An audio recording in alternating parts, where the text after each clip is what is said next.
Ladies and gentlemen, welcome to the Streamline podcast. Special guest here today, my very good friend from New York City. Actually, no, not New York City, New Jersey, right? New Jersey. New Jersey. Yes, his name is Vianney Ausseil, and he has an extensive history in the music industry.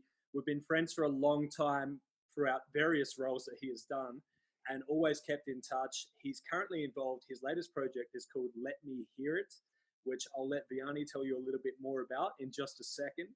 Now, Vianney, firstly, welcome. Thank you very much for your time. I'm glad we got to get here. Could you tell us a little bit about your story and what got you to where you are today? Sure. Well, thank you, Michael, first of all, for the intro. It's good to talk to you. And, glad we could actually do this. I know we've been meaning to do this for a minute. Yep, I'm from New Jersey. I guess I started in the music industry, always been passionate for music. When I was younger, I used to sing at the New York City Opera. So that was just kind of my first, professional gig in the music industry, I could say.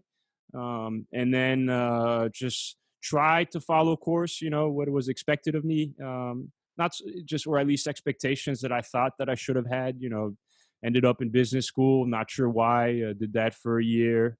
And then now finished up at Rutgers Political Science. But while I was there, I was actually doing radio at a show called Shine Time Radio.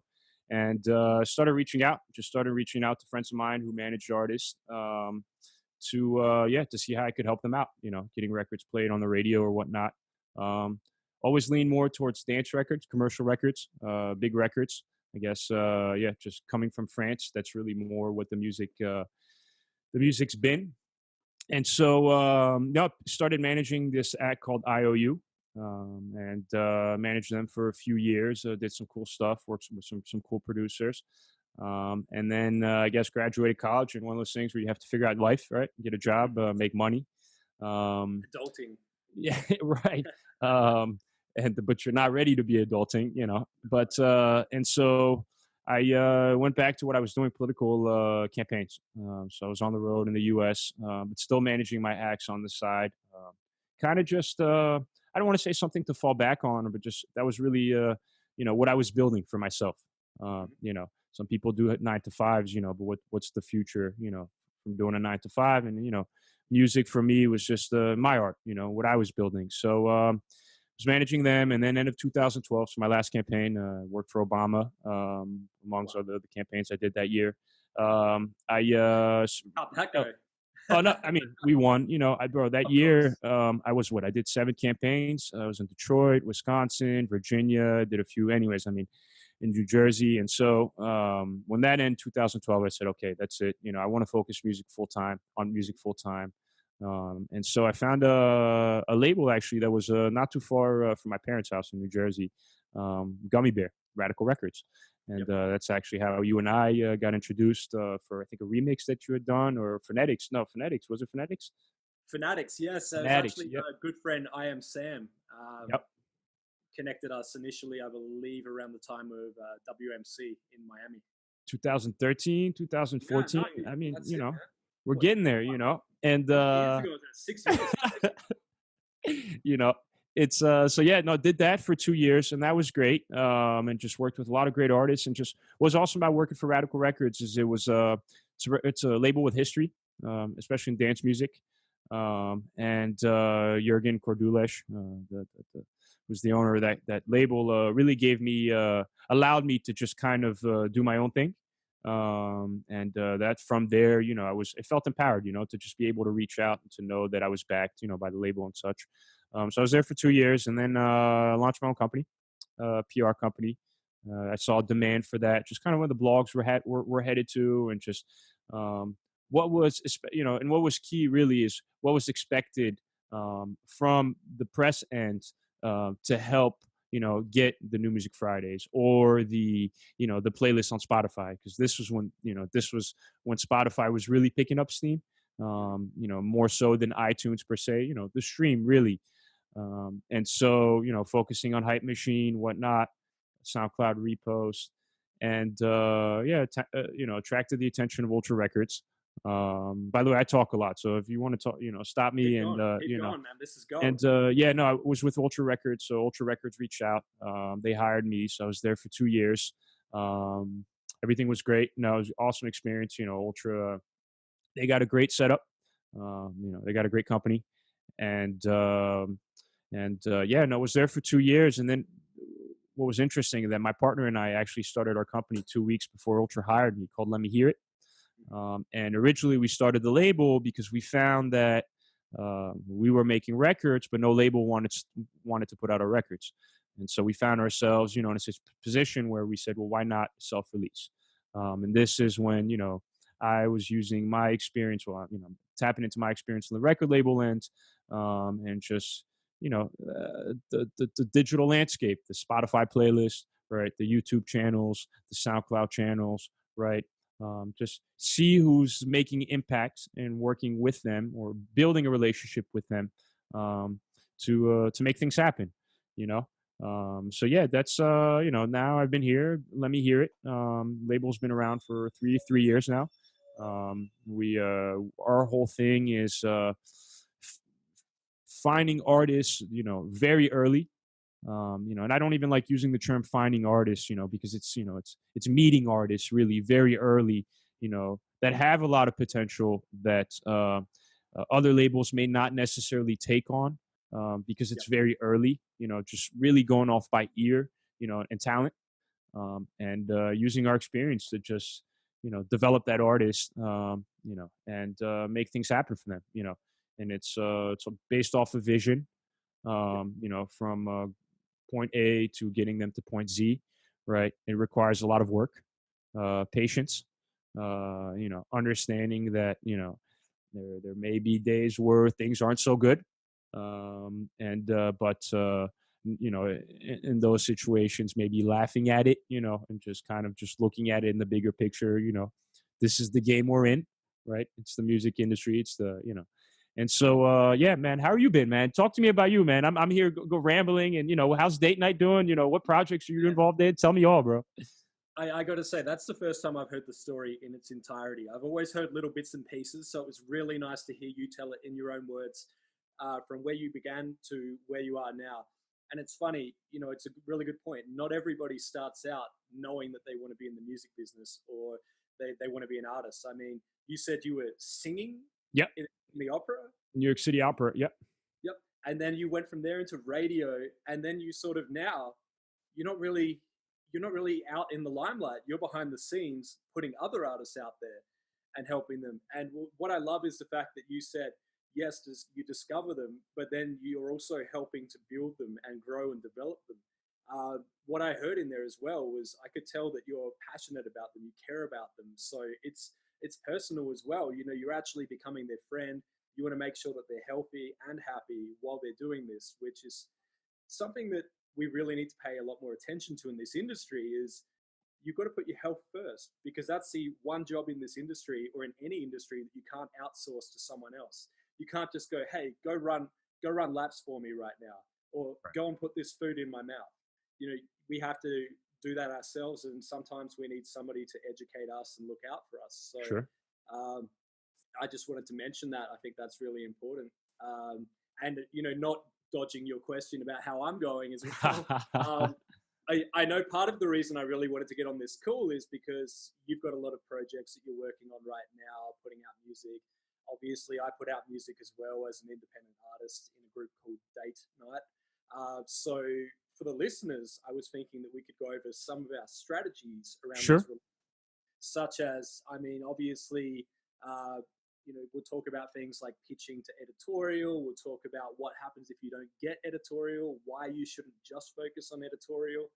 And I mean, let's just get into it. I mean, the best conversations we have when we just get on the phone and we just start talking. So I'll kick it off.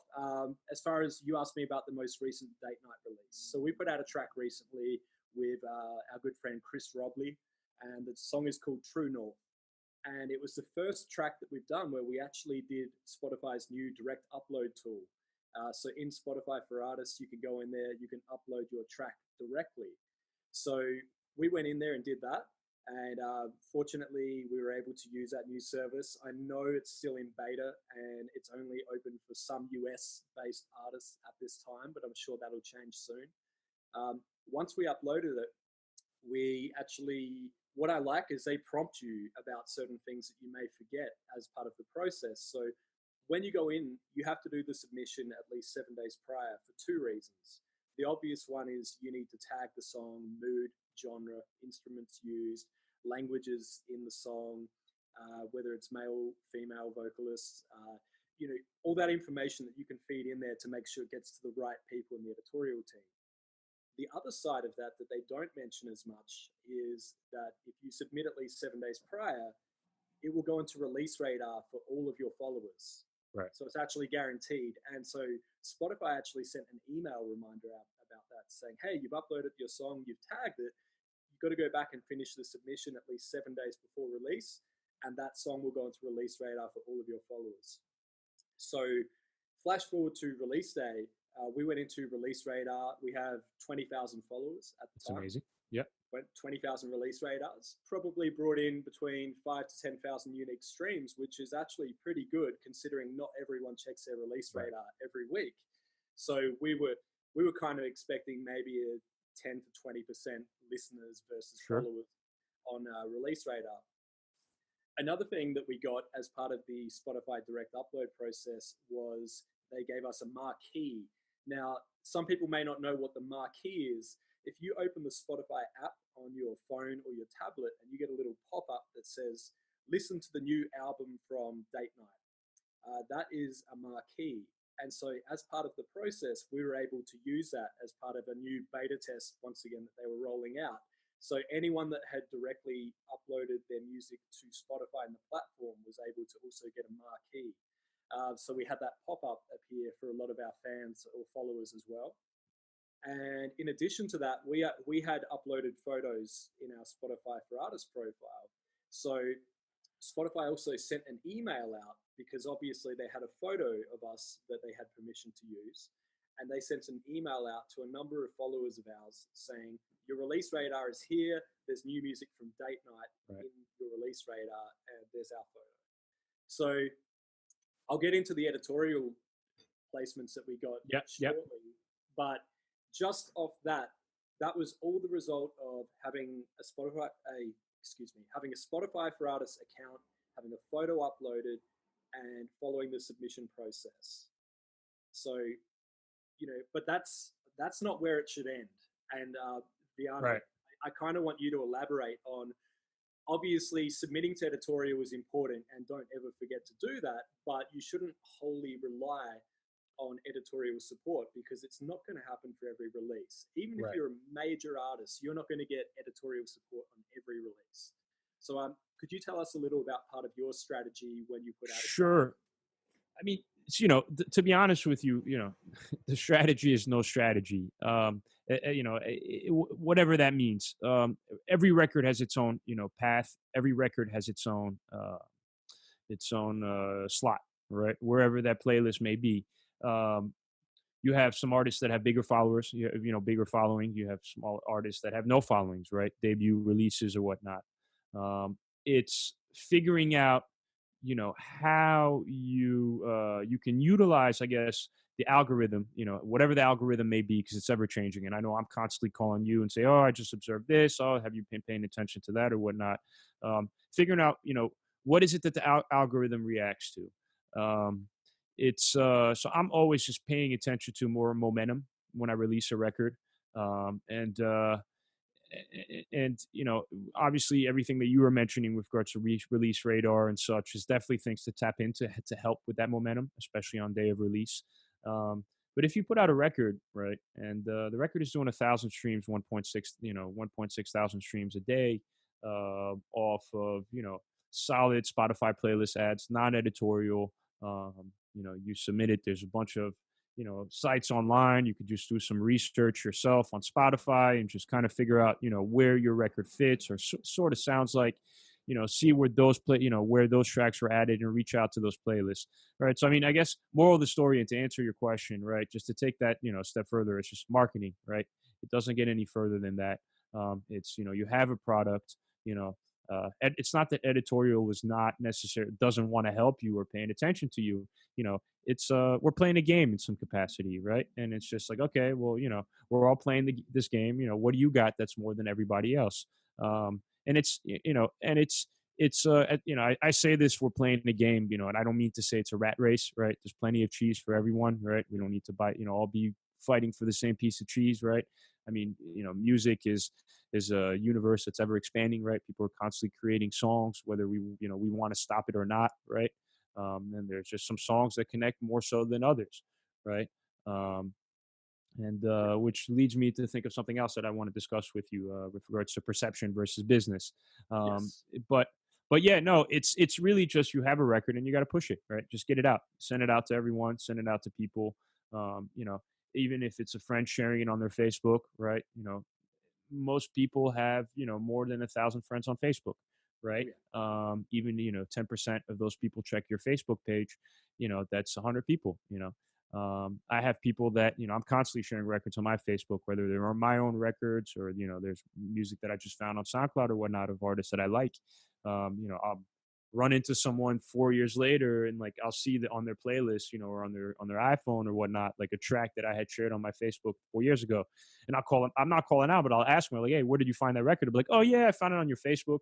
Didn't like it, didn't comment, right? But it just comes to show you that people are paying attention, right? And even like even emailing people, sometimes it may feel hopeless, right? But even for me though, sometimes someone will email me one time, I won't answer. The second time, I'll be like, okay, they follow up. I'll open the email, and if they hit me up the third time, in some capacity, for one, it's not personal that I didn't get back to them, but I'll be obligated to at least check it out, right? And Yeah. sometimes, it's not bad, and I mean, that's why I'm here. You could probably say the same, but persistence. I mean, you and I have been trying to talk to each other for Lord knows how long. You know what I'm saying? Of like, Yeah.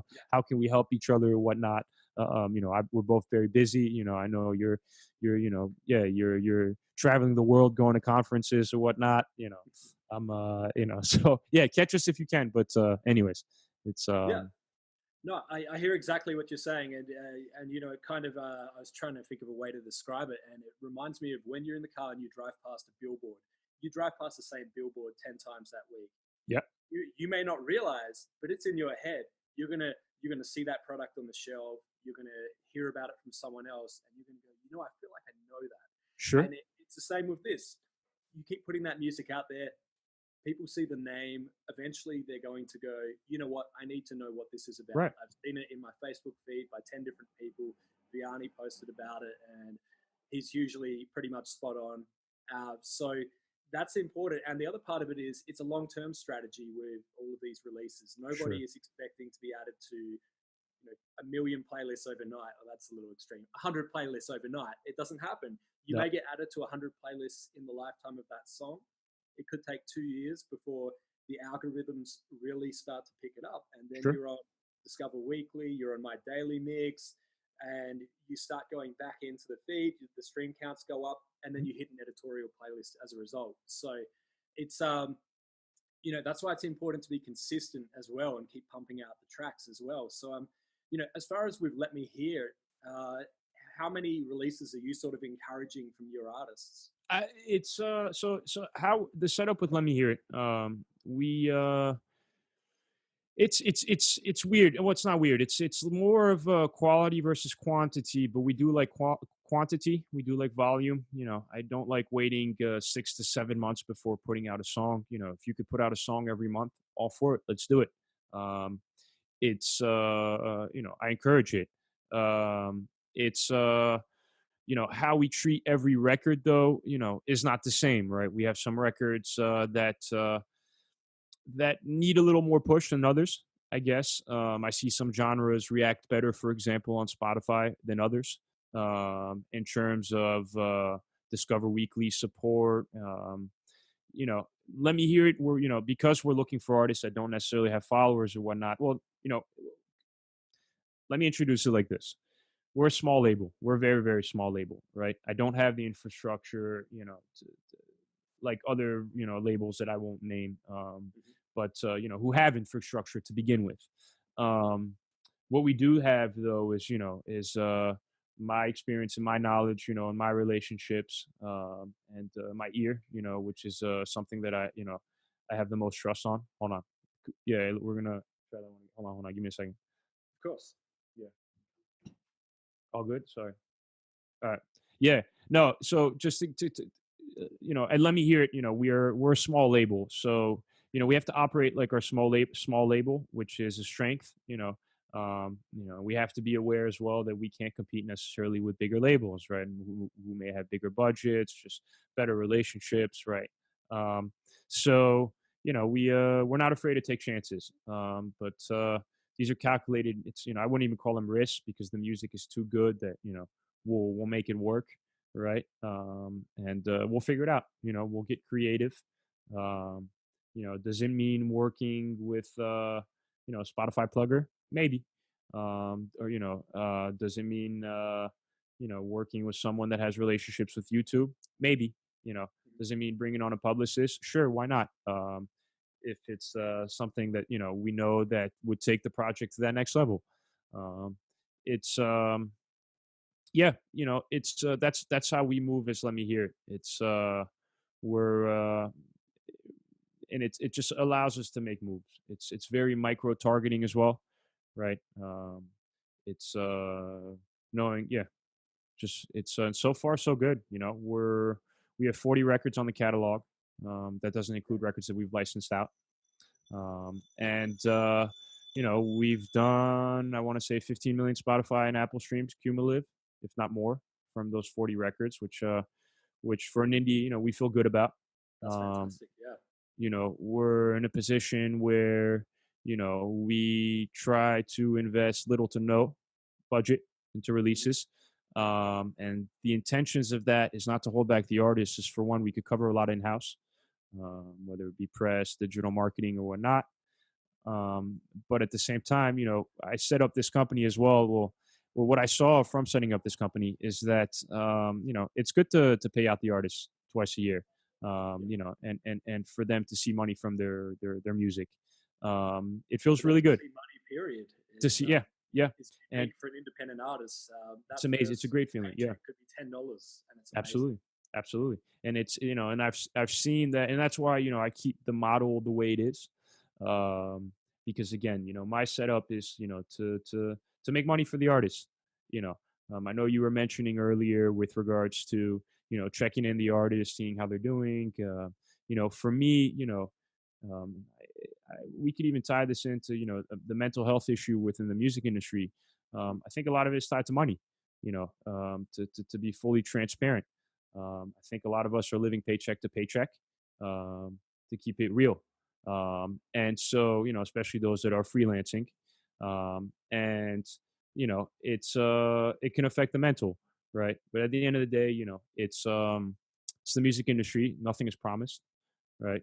But if you keep a positive outlook, things usually work out, especially if you've made it this far. you know um, it's it's impressive, to be independent in this music industry, and to be able to sustain and live the lifestyle that you want to live in some capacity. So yeah. Yeah, that's it. And I mean, there's a lot of sacrifices as well. I mean, obviously, money is part of it, but people will sacrifice going out on Friday nights with Sure. their friends to stay home and work on music. I'm sure you're the same as me. I've spent many a nights at home on a Saturday night, Right. trying to find new curators to reach out to get that music out, research. And so the investment doesn't always have to be money; it can be Yep. time. But yeah, it's there are a lot of sacrifices that we make in this industry, and you're not alone when you're sitting there at home on a Saturday night and you feel like you're the only person in the world. You go online, you're going to see there's a bunch of other people who are up at those stupid hours of the night, and they've been listening to the same kick drum for 5 hours straight. Right. And you start to realize I'm not alone in this. There's other people out there with similar dreams, and my advice is not necessarily you have to collaborate with other people, but at least just start communicating and checking in on each other. I mean, Sure. I know we do it as well. I mean, pitching music can become quite heartless at times, and that's no disrespect to the people that we're pitching to. It's just when the person on the other end gets 400 emails per day, it's hard to know who's actually being sincere and who actually cares about the person that's opening it. Right. So, everyone just needs to sort of step back and realize we're all real people. We've sacrificed a lot to be in this industry. I mean, I can't speak for you, but I know that you've worked in full-time jobs and you were doing this and building it on the side. And it's not easy because the temptation to just go and sit there and watch Netflix and, eat a bag of potato chips and, have a snack or whatever you do, or if you're a fitness junkie, go and work out every night. You have to make some small sacrifices there to get that time to, really master your craft. So I think whether you're an artist or in the music biz, we're all in this together. And I mean, it's just bigger than the music industry at the same time. I think, anyone that has a job that's demanding, is going, is affected by the same things that we are within our industry. I think that's just the reality of it, highs and lows. And I think especially in our industry, there's some, the highs are so high, right? When you get a big cut or, you get added to a master, big playlist. I mean, I don't know what to do with myself when I get added to a big playlist, editorial Spotify playlist. You know what I mean? It's like, you kind of want to look at everybody around you, like, yo, I just got added to this playlist. It's exciting, it's very exciting. And then you put out a record and nothing, right? So it's just like, wow, where did I mess up? Right. No, you didn't mess up. No, not at all. It's just, get to work, bro. You know what I mean? Like it's nothing came free and nothing comes easy. Sacrifices are temporary. That's the way I look at it. Right. As you say, right. Time on the road. I can only imagine, I mean, I know for me, just being away from my family for 4 days, is a long time. Right. But it's always so worth it. The productivity of, of flying out, let's say, to meet with people and such. No, yeah, I could definitely sympathize with that. I think, but again, it's just all about positive outlook, and it's no different than going into a release. Be confident, stand behind your product, right? Mm-hmm. It's if you made it, and you wanted to release it, I would assume that you think it's good and that you like it, right?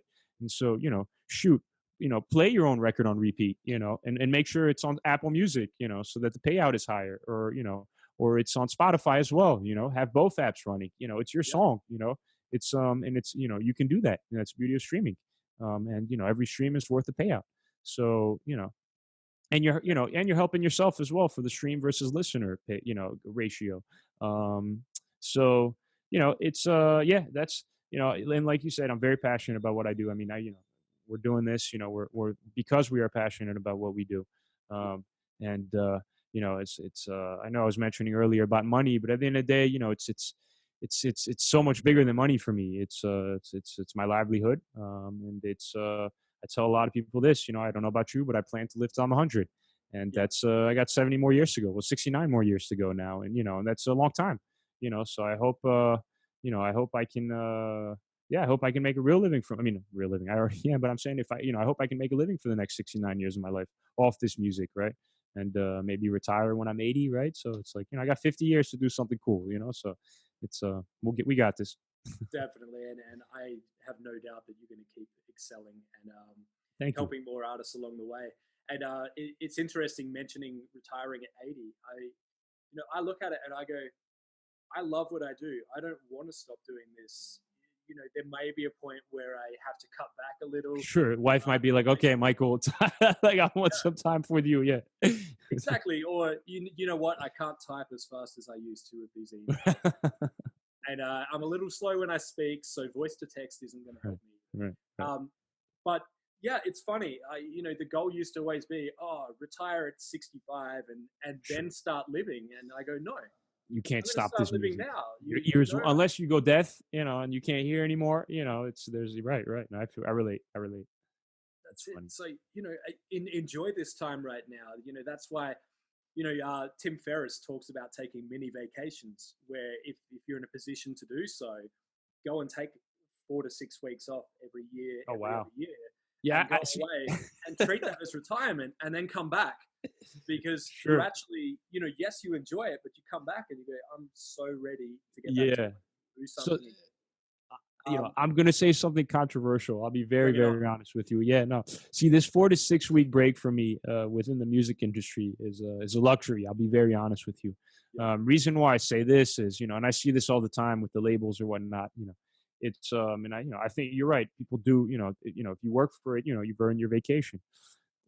But at the same time, it does not mean that there's someone on the other end not sending an email following up on their release, right?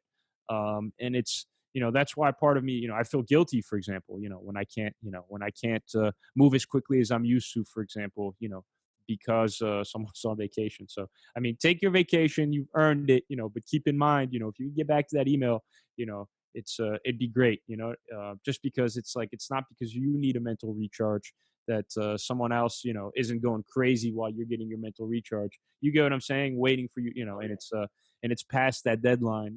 It's a reality. It's a reality, and I think, which is, which I see, why I like my setup, for example, for the indie label setup. Uh, and, you may see it as well for self-releasing is, you're in control, you're in full control of, yeah, so you're not waiting for someone, who's on vacation to get back to you per se. You need something done, you get it done yourself. Unless your engineers, is on vacation and you can't get the stems or the mix or whatnot. Um, but yeah, it's one of the perks of having an indie label. Uh, yeah, Self-releasing. absolutely. Yeah. You are in control, but at the same time, I find personally when I'm sitting there, I'm always at work whenever I have my phone in my pocket, Yeah. and so this whole talk of a 4 to 6 week vacation, it's not realistic for me Sure. at this time, at least. Um, to be honest, I would prefer to take smaller vacations. I like the sort of 1 week away and then come back and get into it, because in a week, not too much can happen.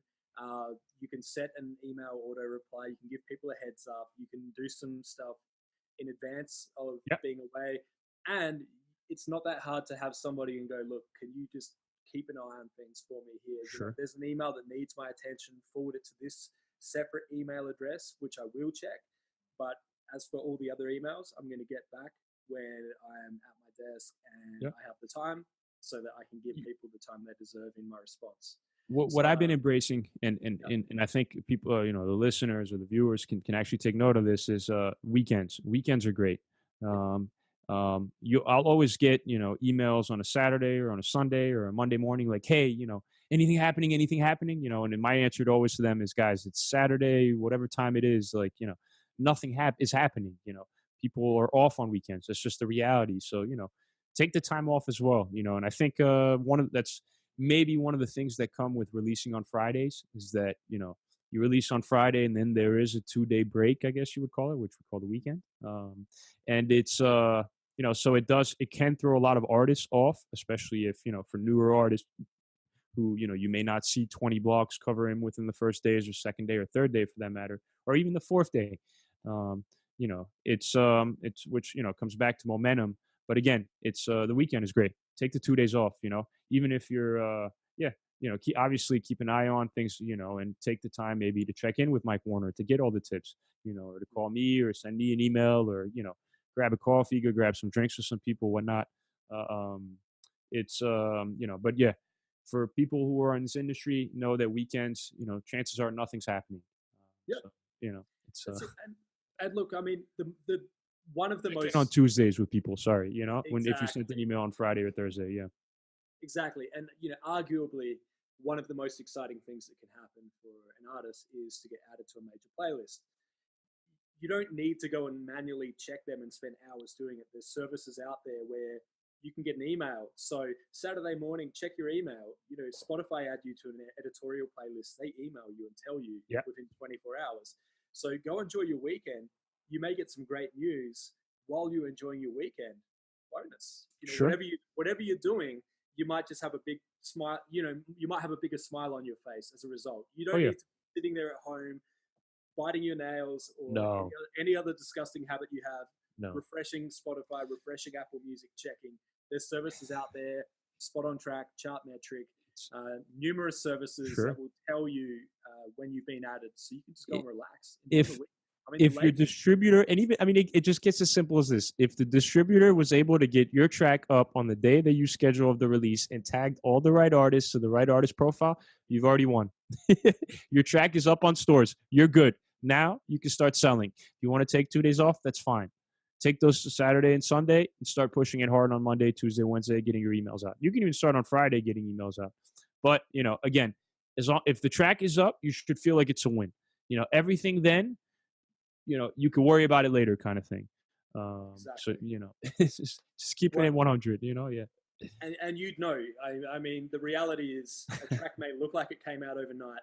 It didn't. It would have been at least a 4 to 6 week lead time, at least, where the artwork's done, the final masters are in. Sure. Your Paperwork signed. I mean, it's exactly. You're getting it to the distributor, and the list goes on. And then, of course, the pitching. Some editorial teams want the track at least 4 weeks before it's live. Yeah. So a lot of the work is done before the track comes out. That's why you and I, we're saying you can actually enjoy the weekend because the track's Sure. out. You're like, yes, you're done. And then, of course, Monday, you're not done. You right. go back, get back to it. Start working it again. But, you've also, what you've done is you've given everyone else a break on the weekend as well, which Sure. I respect you for. Sure. Because I don't know many people that like being hit up. Well, this is the thing. There's a rhythm. There's a rhythm to this industry, and I this is what I've learned being a publicist, and working in PR. And maybe you might see the same, right? But it's just knowing when to approach people at the right time, right? Monday morning, 7 o'clock in the morning, 8 o'clock in the morning, wanting something from someone, it's a bit aggressive, at least in my opinion. You know, present it to them later on in the afternoon, right? And start with, "Hey, how are you?" Or and more of a check-in, and may not even pitch just then and there, because you may find yourself having a conversation with that person, right? Now, is it right of you, to then hit him? Hey, can you premiere this? I mean, you could if you wanted to, but maybe wait the following day and send him an email with and say, "Hey, would you want to do a premiere?" There's an art to it, and there's a rhythm to it. Again, it's checking in with someone every 2 hours, for something, is a lot. And and that's what brings the pressure and the anxiety and the stress. That's that wouldn't be necessary if everyone understood, the way that things are. People have lives, right? Like if you tell me you'll add my track, right? And and you haven't yet, but you said you would. I'm not going to contact you in 30 minutes and say, "Hey, Mike, did you add my track?" Right? I would probably, not even bother you. I mean, that's more my style, but, maybe I'd wait 2, 3 days, be like, "Hey, Mike, just checking in, nudging you, have you had a chance to add if you hadn't added?" But it's okay. That's a friendly reminder. Sure. More than welcome. Sure. And even, yeah. Yeah. Another thing, just adding on to what you mentioned, is a lot of the conversations between, me and you even. I'll message you and just go, "Hey, mate, how was your weekend?" And we have a chat. And within a few messages, you'll say, "Got any new music for me?" Yeah. Yeah. And you've given me the opportunity. I don't even need to ask. I mean, what we're up to. Exactly. You know that you just spoke to me yesterday. Why am I coming to you on a Monday now? And it's totally fine. It's welcome because you were able to choose when you wanted to hear from me. And so you could have just said, "Mate, I've had a crazy day. I'm not feeling the greatest. I'm actually just about to go back into bed." And I will feel so good to know that I didn't just hit you with a pitch. Right. Yeah, no, you're a person. Spot on. You're spot on. But and that's why it's important, I mean, it's the friendships and relationships that I've made in this industry and it's crazy because it's the people that I expect the less from, and they do big things, and they have their own influence, and they do look out for me. I'm going to, but at the same time, it's all I expect from them is to be healthy, happy, and to be real with themselves, and to be real with me, and and it help me out the best way they can, the same way that I can help them out. It's interesting because I approach all my meetings, and it's not to make this whole TED talk or whatnot, but I approach all my meetings with less what I could do for people, but more what I could do for people. I mean, less what people could do for me, but more what I could do for people.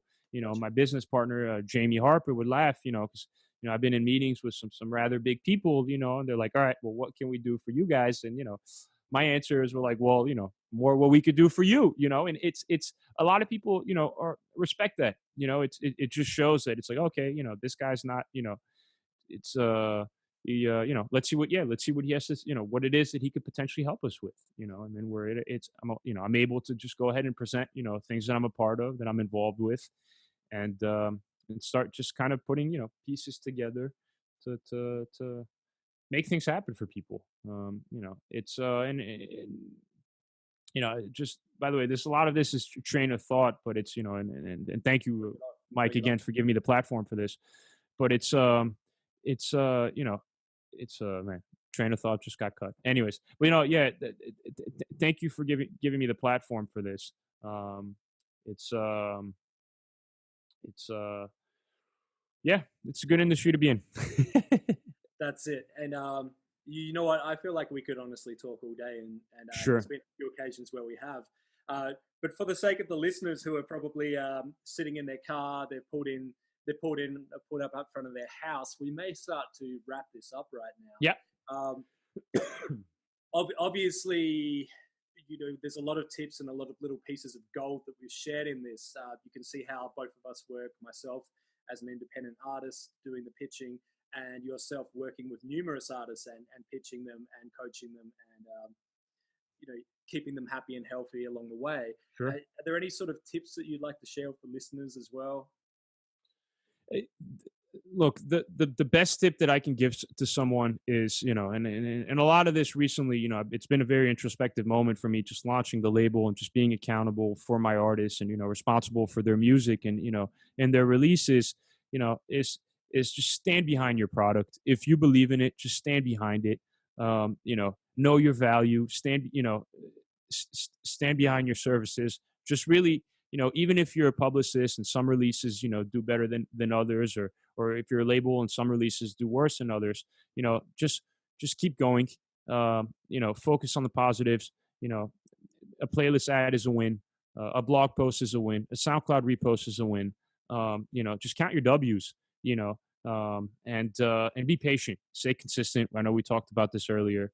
But yeah, most importantly, just believe in your product. You know, that's you know, because then from that, you know, is everything grows from it. You know, that's really the seed of it all is your product. You know, and grow your roots and just, you know, watch it blossom into a full tree and, you know, get some nice fruits from it. You know, so trees don't grow overnight though. You know, especially not That's the it. bigger trees. You know, so that's what it is. That's it. I love it. I love it. And Someone turn this microphone off. You know what I mean? I'm talking too much. Oh my god. Yeah. no, That's for the teaser. That's for the teaser. That's for the trailer. You know what I mean? Like, definitely. Well, Vianney, thank you so yes, much Mike. for your Thank you, time. man. Yeah. It's funny. We've been friends at least 6 years now, as we just worked out before. We've never actually met face to face, No, not yet. and here we are today. We're on camera. We've got the microphones up, and we're unfiltered, uncensored, raw and uncut. We still kept it pretty clean though, which is good. Yeah. And you know, I look forward to being your friend for a very long time. Likewise. And I do hope that one day when we're 80 years old and finally ready to retire, we Sure. have even more great stories to share. Oh yeah. And who knows what the music industry will be then? It may be embedded into our ears, and music will just play based on what we're doing at that moment. So music will control us. Who knows? Remember in 2019 when we had Spotify? Like, you know, oh yeah, like what's a Spotify, Grandpa? Like, yeah. Can't even explain it. Exactly. Amazing. Amazing. Well, Vianney, lastly, where can people find you online, or where can they find music from Let Me Hear It? So you can go on my website, www.letmehear.it. It's linked directly to our Spotify playlist. And you can email me if you want to get in contact, Vianney, Vianney, at LetMeHear.it. Questions, comments, you know, records you'd like me to check out, you know, definitely send that over, reach out, all good. Find me on Facebook, Instagram. You know, I'm really not that hard of a person to find or to reach out to. You know, I usually read all my emails. It's I'm not going to pretend like I get 100 emails a day, so but anyways, yeah, you could reach out to me, definitely.